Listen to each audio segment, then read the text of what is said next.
empire in the history of the world. But I think that gratitude of heart is so much a part of what we do and what we fight for in the United States military. When I think about gratitude of heart, I'm of course most grateful for all of you, that we have the best people, the best of us from every walk of life, from every geography in the United States of America, who are willing to put on the uniform of this country and serve to create that protective blanket. When we talk about the Declaration of Independence that protects life and liberty and the pursuit of happiness, it is your protective blanket that guarantees the life of every single one of our citizens. It is your dedication that ensures the liberty of every single one of our citizens. And it would be impossible for our fellow Americans to pursue happiness were it not for the hard work, the dedication, the sacrifice, and yes, sometimes the ultimate sacrifice provided by the people who wear the uniform. I know, because I, of course, was an enlisted Marine for 4 years, that sometimes you get into this mode where you're thinking about the day-to-day of the job, you're thinking about the tasks that you got to accomplish, you're thinking about how do I make sure that the sergeant or the gunnery sergeant or the second lieutenant who's in charge of me doesn't chew my ass today. But remember that when you're going to work every single day, even though it is routine to you, it is not routine to your fellow citizens who know that they would not have their life, their liberty, or their ability to pursue happiness were it not for the sacrifices of you. Now, I have had this job for all of 18 months, and the thing that I know, the thing that I see every single day is that part of the reason why we in our political leadership are able to do what we do is because the world over, bad guys and good guys, friends and foes, allies and enemies are afraid of you. They know that if we ask, you guys will go and make the impossible possible. They know that when we demand that a bad guy does something, if they say no, you are the ones who are going to enforce that demand. And that is an amazing thing, and it's why we have the great nation that we have today. So what I'd ask for you as we all get ready to celebrate America's 250th birthday is have that gratitude of heart that General Washington talked about almost 250 years ago. Grateful for yourselves, grateful for the men and women to your left and right, and grateful to the nation that makes it possible for every American to pursue their dreams and to pursue the American dream in whatever the way that they ultimately decide. Now, here's what I want to talk about next. I want to talk about what we owe to you. You know, when I was in the Marine Corps, I spent 4 years from 03 to 07 in the United States Marine Corps. I'll say this to the other Marines. There are a lot of reasons why I wanted this job, but one of the reasons why I wanted this job is because it's pretty cool to have the Commandant of the Marine Corps have to salute a member of the E4 Mafia. That's pretty cool. Call it an ego thing. But I left the Marine Corps as an E4, as a corporal of Marines. It's some of the proudest things that I ever did, I did in the Marine Corps, and some of the best friends that I've ever made were in the Marine Corps, with Marines, with sailors, with all the people that I served with and had the pleasure to get to know. But one of the things I learned in the United States Marine Corps, serving from 03 to 07, is that we sometimes had leaders who would ask you all to go to war, but would not give you a clear mission on the other end. And one of the reasons why I'm proudest of what the President of the United States has done over these last 18 months is because when he has asked you to go to war, he has given you a defined mission, he's asked you to go and accomplish it, and most importantly, he's given you the tools to kick the hell out of the enemy and to come home safely. That is what you should expect of me, of our great Secretary of War, of the President of the United States. You put on the uniform. You offer to sacrifice, ultimately, for the benefit of this nation. But what you should demand in return is that when we ask you to go and do something, we tell you exactly what we want you to accomplish. That is what this administration has promised, and that is what this administration has delivered on. Because when I think about what happened when I was a young Marine in 03 to 07, is we had a lot of people who were asking our military to do the impossible, but they weren't giving them clearly defined missions and clearly defined objectives. To the members of the Air Wing that just came home in May, what did the President of the United States ask you to do? Something very discreet and very specific. Number one, he asked you to ensure that we destroyed Iran's conventional military, and as we sit here today, their Navy is at the bottom of the ocean, and they have no ability to project power like they did even 12 months ago. What else did he ask you to do? He asked you to destroy their nuclear program. And now, and trust me, I know because I look at the intelligence estimates, if you look at what our own intelligence says about their nuclear program, they are further away from developing a nuclear bomb than they have ever been since basically the last 20 or 30 years. And that is because of you and because of your hard work.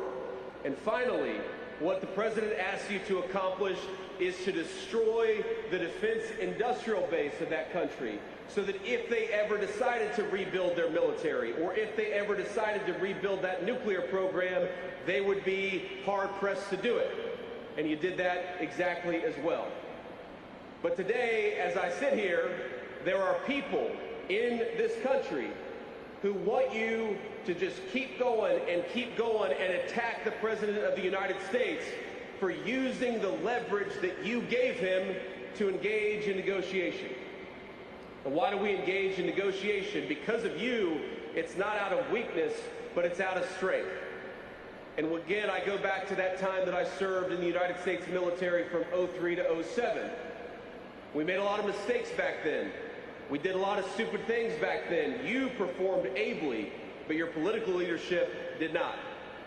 And what I remember about that time is that, number one, there were people who learned all the wrong lessons from that moment in history.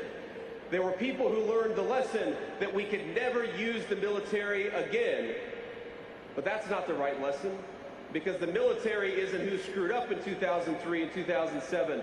It was the political leadership that screwed up.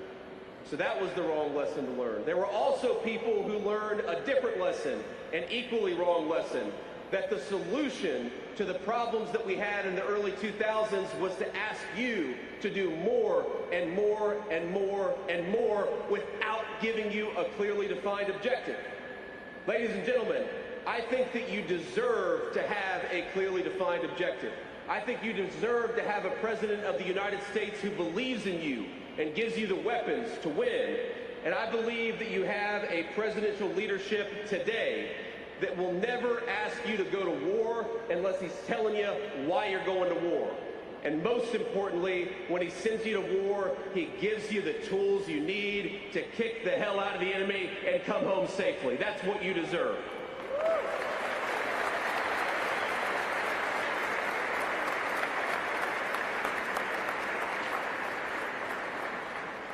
And I look at the American media these days, and I hear people who are attacking the President of the United States for negotiating, even though the President is negotiating from a position of strength because of you. He's negotiating from a position where Iran's nuclear program has been destroyed and their conventional military has been destroyed too. And what I notice about the people who are attacking the administration for negotiating is that they're the very same people who, for example, encouraged us to just go a little bit further and just drop a few more bombs in places like Afghanistan. But again, if you go back to the mistakes that were made, those very same people, they refused to say, what were we dropping bombs for? Now, the President of the United States maintains a lot of options today in 2026. But if he ever asks you to go and drop bombs, it's going to be for something specific, to accomplish something that matters to the American people. We dropped some bombs a couple of days ago. You know why? Because the Iranians were shooting at commercial ships. So we dropped some bombs, we applied some leverage, and we've had free commercial transit for the last 3 days. If the Iranians try to rebuild the nuclear program, the President's got options, again, because of you. If the Iranians try to threaten their neighbors or fund terrorism, we've got options, again, because of you. But what we must never do is drop bombs just for the sake of dropping bombs. And that is what the President will never ask you to do. He'll ask you to go to war, yes, but when he asks you to go to war, he'll tell you exactly what you're going for, and I think that is what you should expect out of your political leadership. You should expect something else too, and this is where I get into the great work of Jen Kiggins and Doug Collins. You know, one of the most formative experiences of my entire life was after I got out of the Marine Corps. And I was a law school student, and I worked on the Veterans Legal Clinic, helping veterans deal with some of their legal challenges. And we actually represented the Vietnam Veterans of America.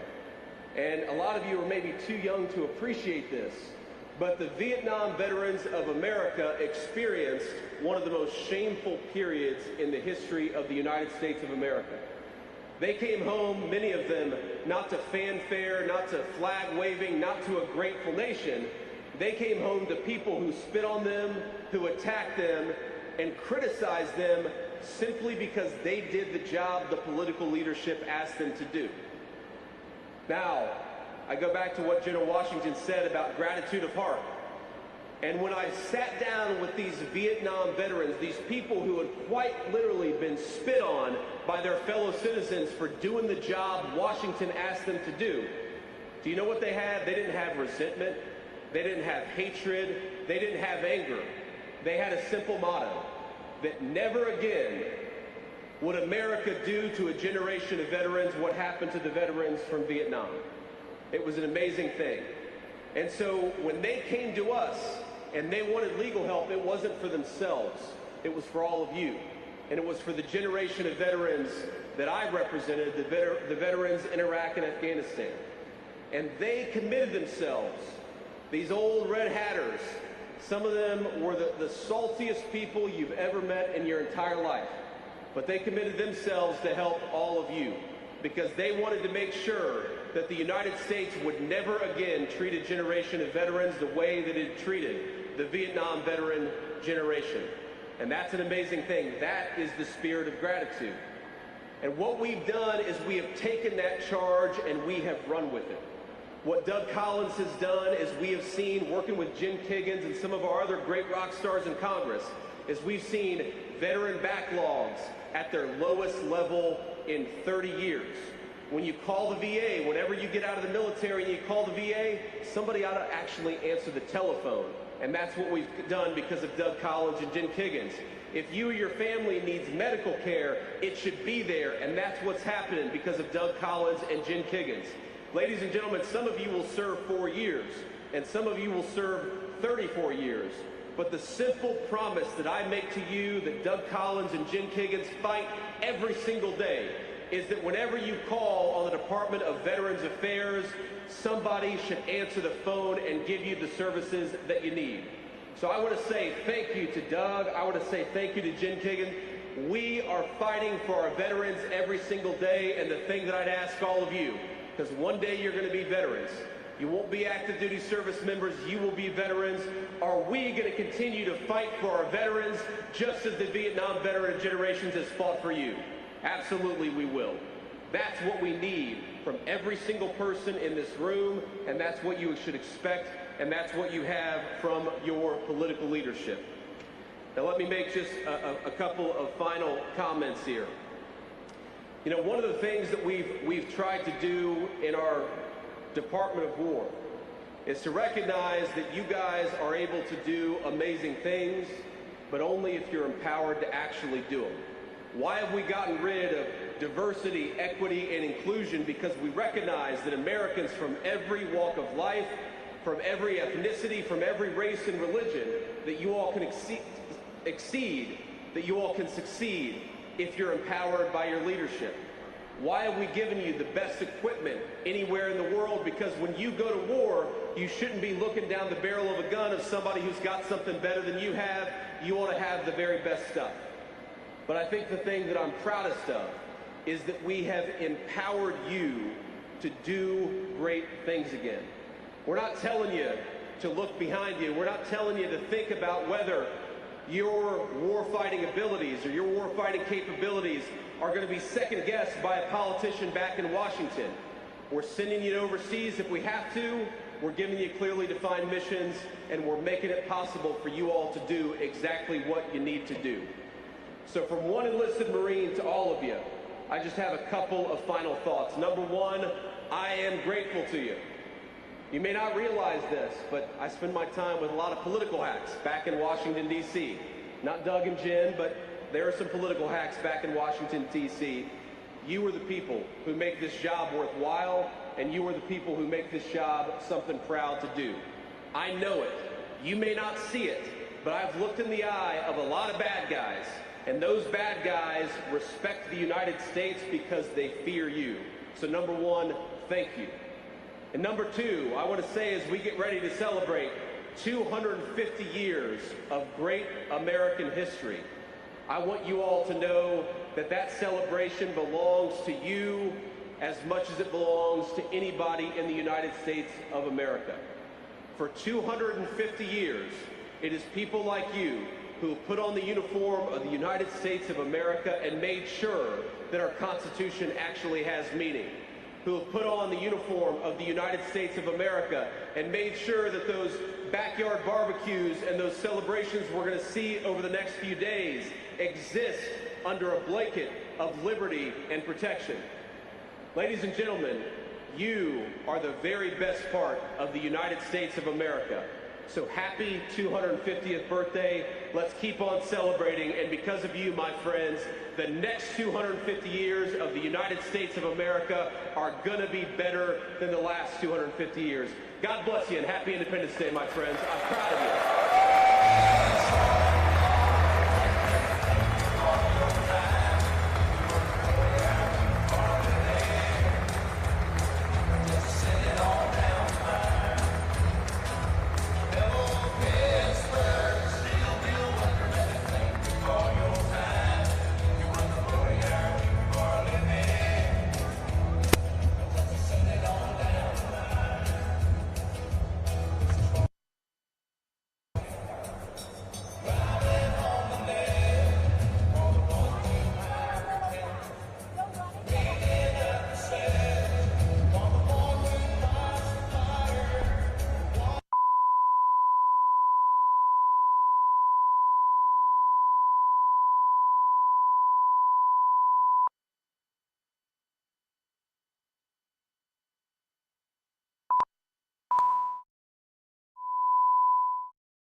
1-1-1-1.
Yes, 1, 2, 3, 4, 5, 6, 7, 8, 9, 10, 11, 12, 13, 14.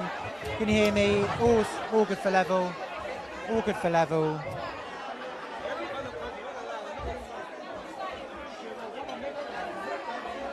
How is all good for level? Brilliant.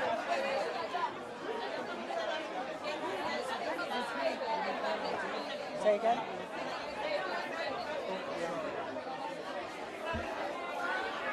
Okay.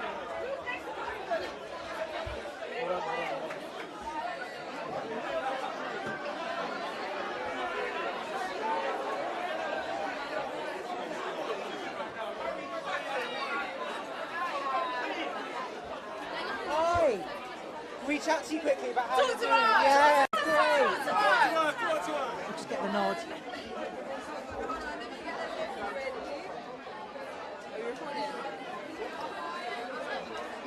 Right, I'll hold it. Just look at me and then I'll just...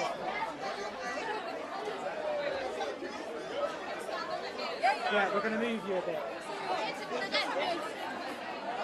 Shut up! So I'll hold it and I'll just stand here. How's it gone? Amazing! The underdogs, they slept on the underdogs. Now it's 1-0. These are long for us. Yesterday was Independence Day. Now look at the score. 1-0!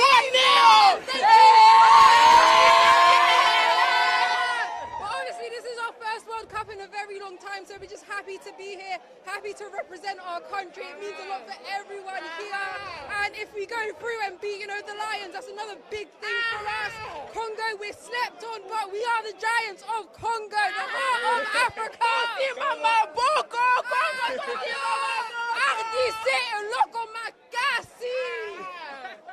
I just want to say one thing. Just remember, a lion can't be a leopard.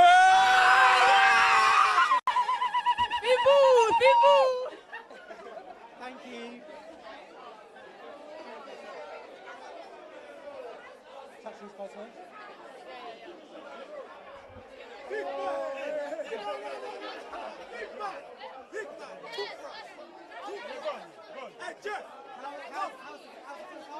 The first half was great. It's amazing. We're winning 1-0. Remember my prediction. 3-1. 3-1. Listen, we are going to win this game. It's 1-0. We're humble. It's a good game. England is playing fairly, but we're going to win. We're going to win. Let me say something. We're here to make history. 52 years. You think we care if England... Oh, I'm not even going to say it, but bun England. Bun England. We're here for 52 years. We're here to make history. We've got more heart than the Lions do. We bite higher than the Lions. We're the Leopards. We bite as well. You get it? Yeah, this is history. We are going to make it today, and we are very humble to take it, so we are going to win the game. Thank you. Good luck. Cheers. Is that okay, sound-wise?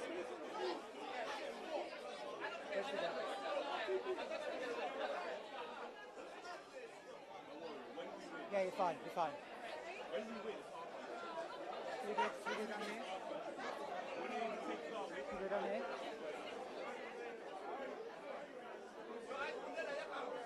Guys, can we chat to you about the game? How are you finding it?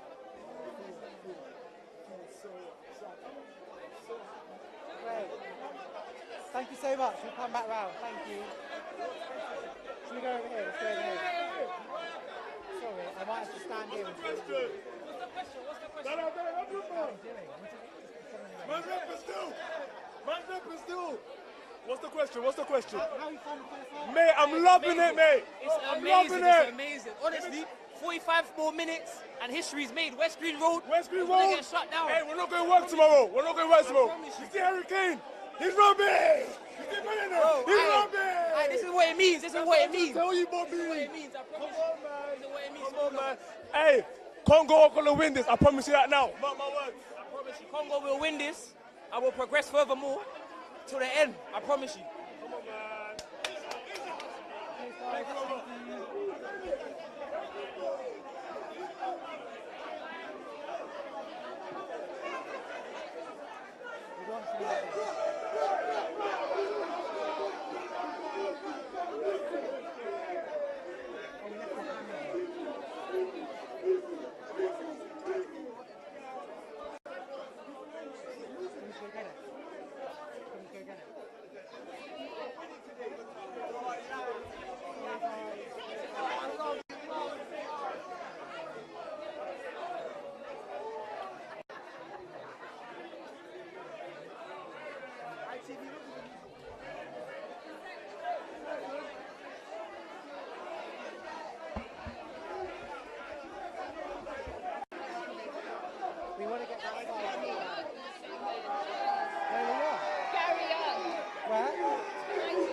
Yeah. Yeah.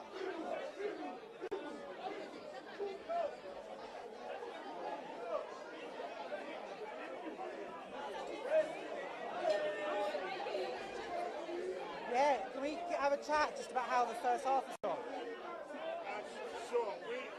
We haven't seen an awful lot of it because the screens are on delay, so we're hearing the game, but we are not always seeing it. Can I get your reaction to being 1-0, that kind of thing? Sorry? Can I get your reaction to being 1-0? I think it's wonderful. I mean,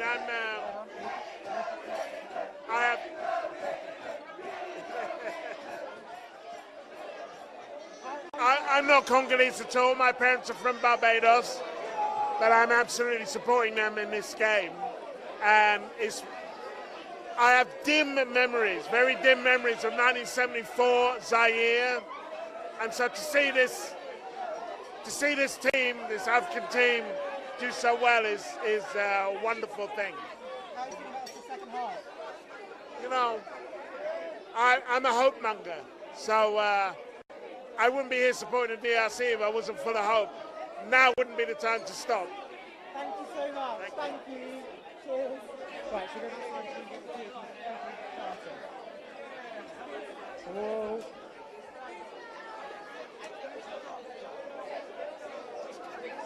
Sorry, going that way. Yeah, we're going to try and get a big group of people. All right.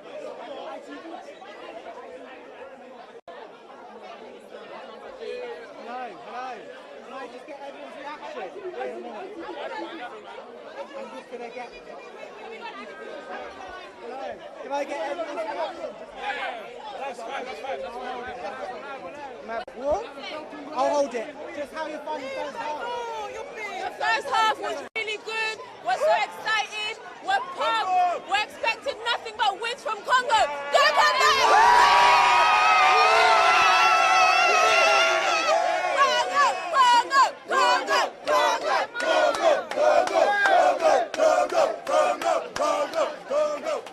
Thank you so much. Representing from London, Visa, London, Congolese in London, we are taking over.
I die 100 times, make me Congolese again. Yes. Oh, that's it.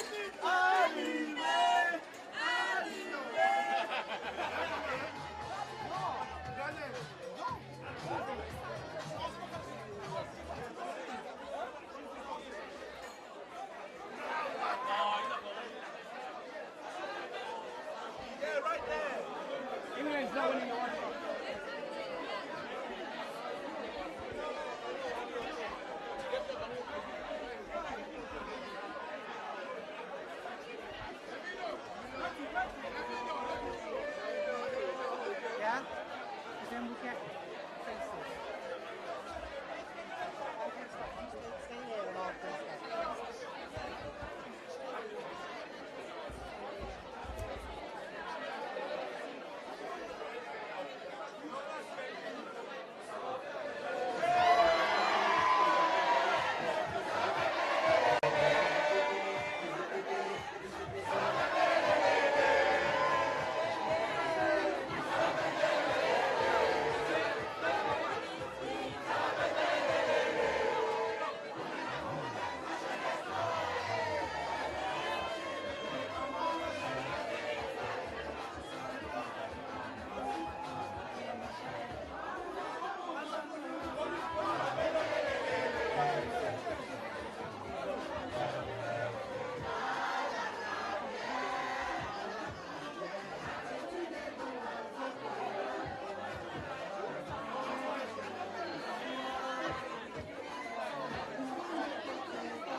They're watching across and they saw it, so.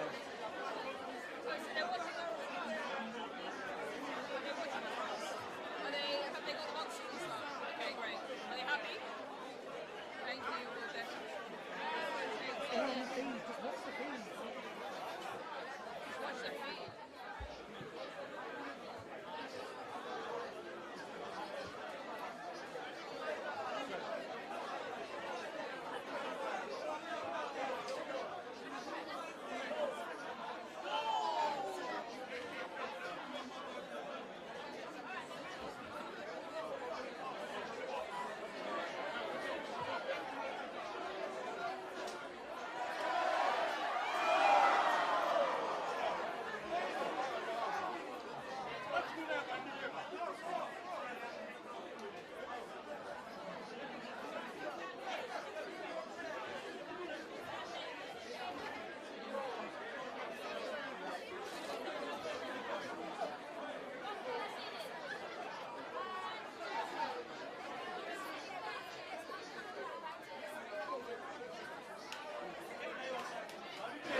Thank you.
1, 2, 1, 2, 1, 2, 3, 1, 2, 3, 4, 5, 6, 7, 8, 1, 2, 3, 4, 1, 2, 3, 4, 5, 6. All good?